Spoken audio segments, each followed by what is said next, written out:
A 70-year-old woman enters a grocery store to purchase milk and bread. But minutes later, she finds herself in handcuffs, accused of stealing and being dragged away while everyone looks on in silence. No one listens. No one reviews the cameras. A hurried trial is about to convict her. Yet when she picks up the phone to call her son, absolute silence fills the courtroom. Will justice prevail? Or will she be buried beneath a broken system? Drop a comment below. Do you think justice is genuinely for everyone or merely for the powerful? Now, let's dive into this compelling story. The late afternoon sun hung low in the sky, casting long golden streaks across the worn pavement of Chestnut Street. The thick, heavy heat clung to the air, turning every breath into an effort. Jessica Carter stepped onto her small front porch, gripping the rusted railing as she slowly descended the steps. Her knees ached with a dull, persistent pain she had grown accustomed to over the years. Arthritis, they told her, with nothing to do but manage it. Adjusting her wide-brimmed hat to shield her from the sun, she glanced up at the towering apartment buildings that had replaced the modest homes of her youth. The neighborhood had changed. The faces were different. The warm greetings and familiar nods of old had faded, replaced by the distant stares of newer, wealthier residents who walked these streets like they owned them, while she had become invisible. Jessica had lived here for over 40 years, raised a son here, buried a husband here, and taught generations of children in this very city. Yet, some days, it felt like the world had moved on without her. But today was simple. Just an errand, milk and bread from Mike's Market. She reached into the pocket of her light summer dress, feeling for the neatly folded $10 bill. It was all she needed. Jamal Carter, her boy. The thought of him brought a familiar warmth to her chest. The pride, the love, the ache. Jamal was no longer the little boy who used to rush home from school to tell her about his day, or the teenager determined to debate every point at their small kitchen table. He was a man now, a powerful man, the U.S. Attorney General, the highest-ranking law enforcement officer in the country, the voice of justice, the defender of truth. But amidst all his success and triumphs, there were days she wondered if he still viewed the world as she did, if he remembered what it was like to feel powerless. He called when he could, sent gifts when he forgot, always loving, always respectful, but always busy. Too busy for long visits, too busy for extended conversations, too busy to see how much she missed him. Jessica never voiced it. She never would. A mother's love isn't measured by how often a son returns home, but by the knowledge that he is safe and doing good in the world. Still, she longed to hear his laughter echo in the house again, to feel the weight of his presence, the comfort of knowing she wasn't alone. But today, she wouldn't think about that. Today was merely an errand. Jessica moved slowly down the sidewalk, each step cautious and deliberate. The summer heat pressed against her skin, thick and stifling. She tightened her grip on her small purse, not out of fear, but habit. The streets felt different now.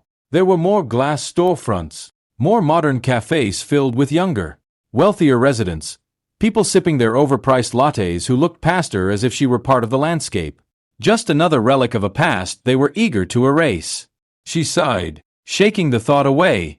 Not today. Jessica Carter had lived long enough to understand how the world functioned. She knew the rules. Don't linger too long. Keep your hands where they can be seen. Move with purpose but not too fast. And don't give them a reason. She had instilled these lessons in her son when he was young, and now, decades later, they remained etched into her bones, unshaken by time. At the entrance of Mike's Market, a small, locally owned store that had somehow survived the wave of gentrification, the bell chimed softly as she stepped inside. The blast of air conditioning was a welcome relief, a brief escape from the oppressive heat outside. Jessica straightened her back, adjusting her hat. Just a quick trip in and out. She made her way to the dairy aisle, her fingers brushing over the cool refrigerator door. Milk first, then bread, then home, simple. Little did she know, her world was about to change. The store hummed with typical normalcy, the low whir of refrigerators, the occasional beep of the register, and the distant chatter of customers. Jessica Carter stood in the dairy aisle reaching for a carton of milk, the cool condensation against her fingertips refreshing, a welcome relief from the heat outside. Then she noticed movement, a flicker in her peripheral vision. A young man, perhaps in his early 20s, with his hoodie pulled up and head down, moved quickly. Instinctively, Jessica's eyes followed him. His hands darted across the shelves, stuffing energy bars into his pockets with practiced ease. He barely hesitated before pivoting toward the exit. His pace shifted from cautious to hurried, and then, beep, beep, the alarm shrieked throughout the store.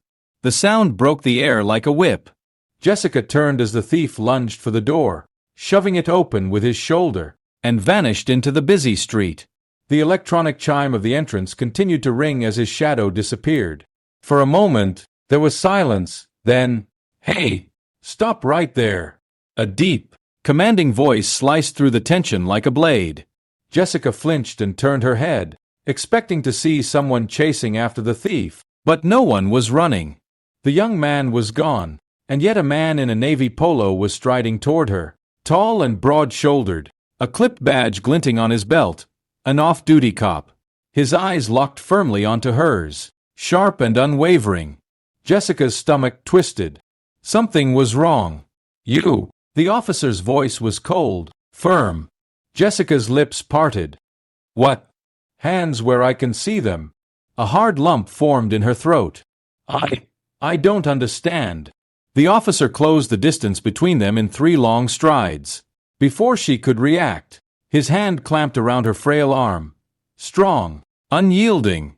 Jessica inhaled sharply. "Let go of me," she protested, twisting slightly in his grip. "You think you're slick?" His voice was steady and certain, like he had already made up his mind. "Empty your pockets." Jessica blinked. "Pockets?" she echoed, baffled. She lifted the small plastic shopping basket still hooked in the crook of her arm. "I haven't even paid yet." The officer barely acknowledged her words. The alarm went off. He stated flatly, "And you were right here."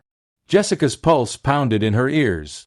She turned towards the counter, toward Mike, the owner.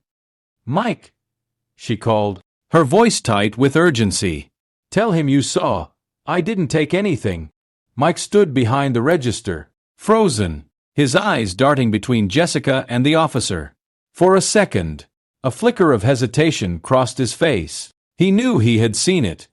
He could tell them the truth, but then his expression shuttered. His shoulders stiffened as he cleared his throat, eyes dropping to the counter, and he said nothing. "Mike," she tried again, her voice cracking. "Please." The betrayal stung worse than the accusation itself. "Come with me," the officer ordered, his grip tightening. Jessica's body tensed. "No, I haven't done anything wrong." Her voice rose, edged with panic. A few customers turned their heads, some whispering, others raising their phones. But no one stepped forward. No one intervened. The officer didn't wait for her compliance. He spun her around in one swift motion, forcing her hands behind her back. Jessica gasped as the cold steel of handcuffs bit into her thin wrists. The room tilted. Her knees nearly buckled under the weight of it all. The humiliation, the disbelief, the crushing helplessness. This couldn't be happening. It wasn't real. Her hands shook against the unforgiving metal. She blinked rapidly, heart hammering. Outside, through the glass doors, the street buzzed with life. The boy in the hoodie was gone, free. Jessica Carter, a 70-year-old woman who had come to buy milk, was now standing in handcuffs. A siren wailed in the distance, growing louder, and just like that, her world came crashing down. The ride to the station was silent except for the occasional crackle of the police radio. Jessica sat stiffly in the back seat, her hands still bound behind her, aching against the metal cuffs. Through the window, the city rushed by in blurs of neon and asphalt, cars honking, people walking, life moving forward, completely indifferent to the fact that time had stopped for her. Her mind raced, trying to make sense of it all. How had she gone from shopping for milk to sitting in the back of a police car treated like a common criminal? She wanted to scream, to demand answers, to make them listen, but deep down, she already understood. She had known her whole life how the world worked. The system didn't require proof. It merely needed someone to blame. And tonight, that someone was her. The moment they pulled into the station, the doors unlocked with a mechanical click. The officer in the front seat didn't even glance at her as he stepped out. Rough hands gripped her arm, pulling her out. "Let go!" Jessica winced as she was hauled to her feet. Her joints protested against the sudden movement.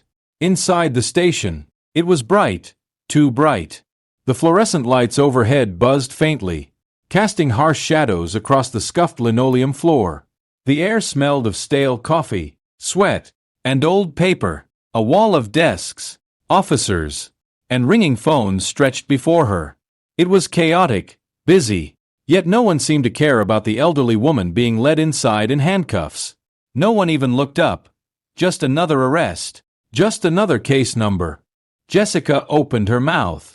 "Please," she said, barely above a whisper. "This is a mistake." No response. She tried again, louder this time. "I didn't steal anything." A nearby officer chuckled under his breath. Yeah, that's what they all say." Jessica's chest tightened. She turned to the man leading her, the same officer who had arrested her in the store. "Check the cameras," she pleaded. "Please, just check them. You'll see we don't need to check the cameras," he said flatly, steering her forward. Jessica's stomach dropped. He wasn't interested in the truth. He never had been. A heavy metal door swung open ahead, revealing a long hallway lined with holding cells. Another officer, taller, broader, with a thick mustache and a badge that read Sergeant Hawkins, glanced up from his clipboard as they approached. "Shoplifting," he muttered, barely sparing Jessica a glance. "Got her at Mike's Market," the arresting officer confirmed. Owner didn't see the act, but she was right by the shelf when the alarm went off. Jessica's hands clenched into fists. "That's not true," she said firmly, trying to maintain her composure. "I was standing there because I was shopping. The real thief ran past me." Hawkins, inside flipping a page, asked the officer, who shrugged. "Didn't check." Silence filled the room as Jessica's pulse pounded in her ears. Hawkins didn't react. He didn't even blink. He simply scribbled something down and gestured toward a row of empty holding cells. "Processing first, then she waits." Jessica shook her head. No, this isn't right," she said, her voice breaking. "You can't just—" A sharp tug on her arm cut her off. She stumbled forward through another door into another room. A camera flashed. Jessica blinked against the harsh white light. Another flash. Her mug shot. A machine whirred as it scanned her fingertips, recording her fingerprints. An officer, this one younger, barely out of his 20s, slid a form across the table toward her. "Sign here." Jessica swallowed the lump in her throat, her hands trembling as she gripped the pen. For a moment, she hesitated. Signing felt like acceptance, like admitting that she belonged here, but she had no choice. The ink scratched against the paper as she scrawled her name. Her dignity felt like it was being erased with every stroke. As soon as the cuffs were replaced with tight plastic zip ties, she was led out of the room. Another officer took over, this one younger, nervous. Officer Williams. He glanced from her to the paperwork in his hands and back to her. Jessica saw it. The hesitation, the doubt. There was something in his expression that shifted, like he was questioning why a frail elderly woman had been booked for shoplifting in the first place. Jessica seized the moment. "Son," she said quietly, "please just check the cameras." Williams hesitated for a split second. It looked like he might actually listen, but before he could say a word, a barking voice snapped across the room. "Sergeant Hawkins." Williams stiffened. "You got a problem?" Hawkins asked, narrowing his eyes. Williams hesitated. "Sir, she fits the description." The words fell like a gavel. Final. Absolute. Williams swallowed hard, his gaze flickering towards Jessica once more. But then, slowly, he nodded. "No problem, sir." Jessica's heart sank. She had seen this before. A young officer with a conscience trying to claw its way to the surface, only to be beaten back into place. She had no power here. She had no voice. She was just another case number, another file in the system. Jessica Carter, 70 years old. Booked, processed, forgotten. The cold metal bench pressed hard against Jessica's back as she sat in the holding cell, hands resting limply on her lap. The room was dimly lit, washed in the sterile glow of a flickering fluorescent light. The air was thick with the stale scent of sweat and disinfectant, heavy with the weight of time. She exhaled slowly, trying to steady the tremor in her fingers. She had never been inside a jail cell before, never thought she would be. A lifetime of doing the right thing, following the rules, staying in her place. What had it all amounted to? A case number? An accusation without evidence? And no one had cared. Jessica swallowed against the dryness in her throat, her gaze drifting to the woman sitting across from her. Young, maybe mid-20s, dark skin, tired eyes. She sat hunched forward, arms wrapped around herself as if trying to disappear into the shadows. A mother. Jessica could see it in the way the woman sat, like someone used to bearing the weight of the world on her shoulders. Someone who had fought too many battles and lost too many times. For a long moment, neither of them spoke. Then, the woman shifted, glancing up at Jessica hesitantly. They got you too, huh?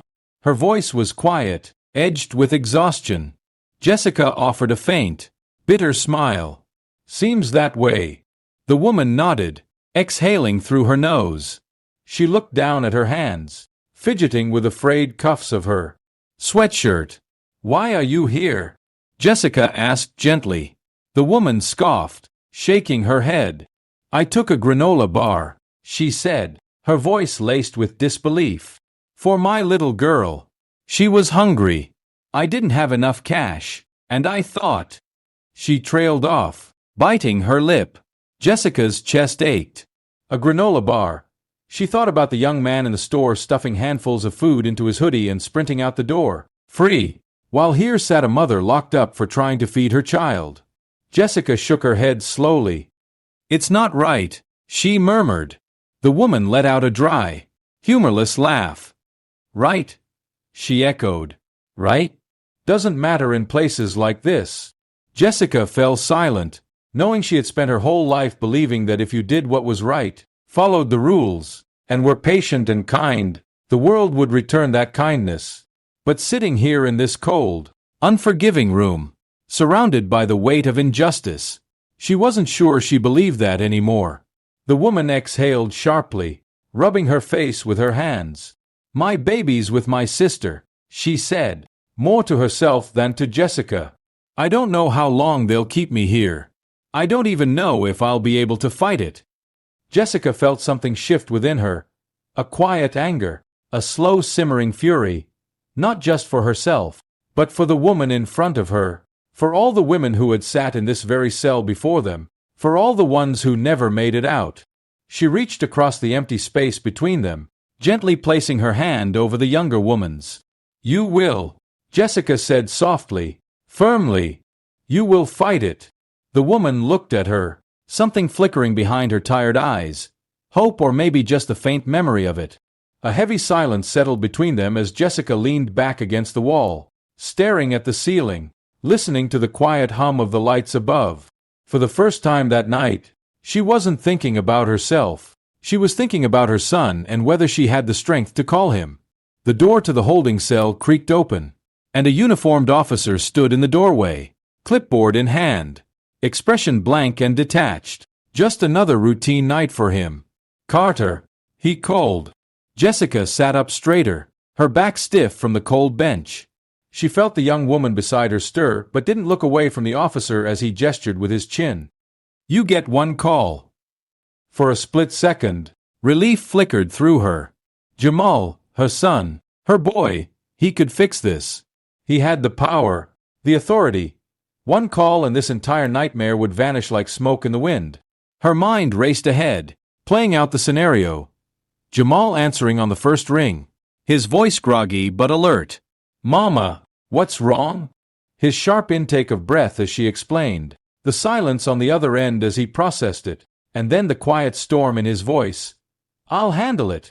Jessica inhaled, pushing herself to her feet as she followed the officer down a dimly lit hallway, past rows of desks cluttered with paperwork, coffee cups, and overworked officers too busy to spare her a glance.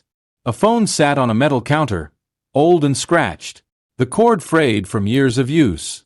The officer gestured toward it. "You got 5 minutes. 5 minutes, to make this go away, to hand her dignity over to someone else." Jessica reached out, fingers hovering over the receiver, and then she stopped. Her hand trembled just slightly. She swallowed hard. Jamal had fought his whole life to become the man he was today. He had risen higher than she ever dreamed possible. And now, after all he had achieved, she was supposed to drag him back to the place he had spent his whole life trying to escape? To remind him that no matter how successful he got, at the end of the day, his mother was still just another black woman who could be thrown into a cell without a second thought? Would this make him angry? Of course. Would he fix it? Without a doubt. But at what cost? Would it make him look weak? Would it headline the next day, "Attorney General's mother arrested for shoplifting"? Would it be perceived as special treatment, with claims that he only fought for justice when it was personal? Jessica exhaled shakily. She couldn't do that to him. She had dedicated her entire life to protecting him from this world. She would not be the reason they turned on him now. Slowly, she withdrew her hand, and the officer tapped his pen against his clipboard, impatience flickering across his face. "You making the call or not?" Jessica straightened her spine. Her voice, when she spoke, was steady. "No." The officer frowned. "You sure?" She nodded once. "I'll see myself through this." She turned, stepping back down the hallway to the holding cell. She would call. She wouldn't beg. She had lived 70 years on this earth without needing favors. She wasn't about to start now. But as she walked back to her seat, the cold settling deeper into her bones, she wondered, for the first time in her life, if she had made the wrong choice. The courtroom felt cold, not in temperature, but in sentiment. Jessica sat stiffly at the defendant's table, her wrists aching from the tight zip ties, her body worn from a night of little sleep. The fluorescent lights overhead cast a harsh glare on everything: the polished wood of the judge's bench, the neatly stacked files on the prosecutor's table, the indifference on the faces around her. She had been in this room before, not as a defendant but as a woman who believed in justice. She had once sat in the gallery, watching a case unfold, truly believing that the law would always prevail, that truth would rise to the surface like oil on water. Now, she wasn't so sure. The door at the front of the room opened, and Judge Thomas Mercer adjusted his glasses, sharp blue eyes scanning over the papers in front of him. He barely spared her a glance. Jessica recognized men like him, men who had made up their minds before the trial even began. "Let's proceed," he said, his voice clipped and efficient, as if this were just another case to move through. The prosecutor, a man in a crisp gray suit with a voice smooth as glass and a demeanor that screamed confidence, began. "Your Honor." The defendant was found at the scene of the crime. The arresting officer witnessed her in the immediate vicinity of the stolen goods. Given her proximity and the circumstances, it is clear. Jessica's jaw tightened. Immediate vicinity. That's what they were calling it? She had been shopping. She had been buying milk. Her hands clenched in her lap, nails digging into her palms. Her so-called defense attorney, a tired-looking man in a wrinkled suit, barely lifted his head. "Your Honor," he muttered, flipping lazily through the case file as if he had just picked it up. "We'd like to request a review of the store security footage." Finally, Jessica exhaled, her heart lifting for a brief second. If they just saw the footage, if they just looked, no need. The prosecutor interrupted smoothly. Jessica's breath caught. "We've already confirmed," he continued, steady and rehearsed, "that the camera system at Mike's Market was malfunctioning that day." Silence filled the room. Jessica's fingers curled around the edge of the table, gripping it like an anchor. She turned slowly to the prosecutor. He looked pale, his throat bobbing as he swallowed. Judge Mercer leaned back in his chair, fingers tapping against the desk, lips pressed into a thin line. He glanced at Jamal. then finally at Jessica. "The charges," he said stiffly, "are dismissed." It should have felt like relief, like victory. But Jessica just sat there, the weight of the past 24 hours pressing against her ribs. It wasn't relief. It was exhaustion. Because the truth had been there all along. They just hadn't cared to look. The judge's gavel struck the wooden bench with a sharp final thud. Case dismissed. Jessica Carter was free, but she didn't feel victorious. She stood slowly. The stiffness in her joints was almost numbing, deepening the ache inside her chest. The courtroom buzzed around her. Lawyers whispering, papers shuffling, the creak of wooden benches as people stood to leave. But Jessica remained still, her gaze drifting upward, locking onto Judge Thomas Mercer. For the first time since she had entered this courtroom, he looked at her, really looked at her. There was no apology in his eyes, no regret, just a careful measured silence. Jessica took a deep breath, then spoke.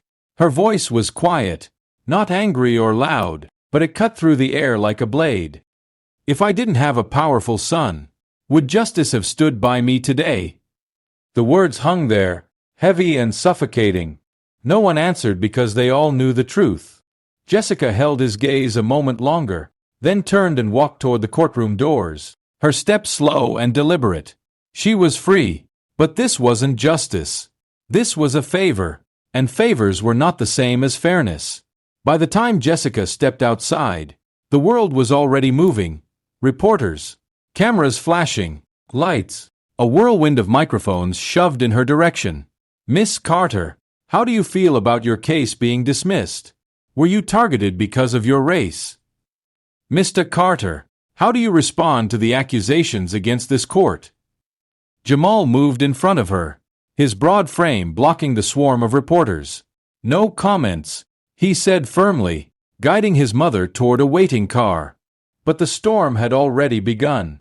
That evening, Jessica's face appeared on the news. A headline scrolled across the screen: "Attorney General's mother wrongfully arrested, a case of racial bias." The footage from the store was played on every major network. People watched. People reacted. The public demanded answers. Within days, an internal investigation into Judge Mercer and the prosecutor's handling of the case was announced. For once, the system was being forced to answer for itself. The house was quiet. Jessica sat by the window, the city stretching beyond the glass, lights twinkling in the distance. She should have felt safe, but the weight of the past 24 hours still sat heavily in her chest. She had spent a lifetime believing in fairness, in playing by the rules. Yet in the end, it wasn't truth that saved her. It was power. Her fingers traced the rim of the teacup in her hands, the warmth grounding her. Then the phone rang. She reached for it, pressing it to her ear. "Hello." There was a pause. Then Jamal's low, steady voice. "Mama, I promise I won't let this happen to anyone else." Jessica closed her eyes, taking a deep, slow breath. Outside, the city pulsed with life, and for the first time in a long time, she felt something stir in her chest. Not anger, not sadness, but hope. What do you think about Jessica's story? Did it make you reflect on how justice works and who it truly serves? If this story moved you, don't let it stop here. Help us spread the message by hitting like, sharing this video with others, and most importantly, subscribing so you never miss another powerful story like this. Your support means everything. It keeps us creating, keeps these stories alive, and keeps the conversation going. Together, we can shine a light on the truth. Thank you for being part of this journey. See you in the next story.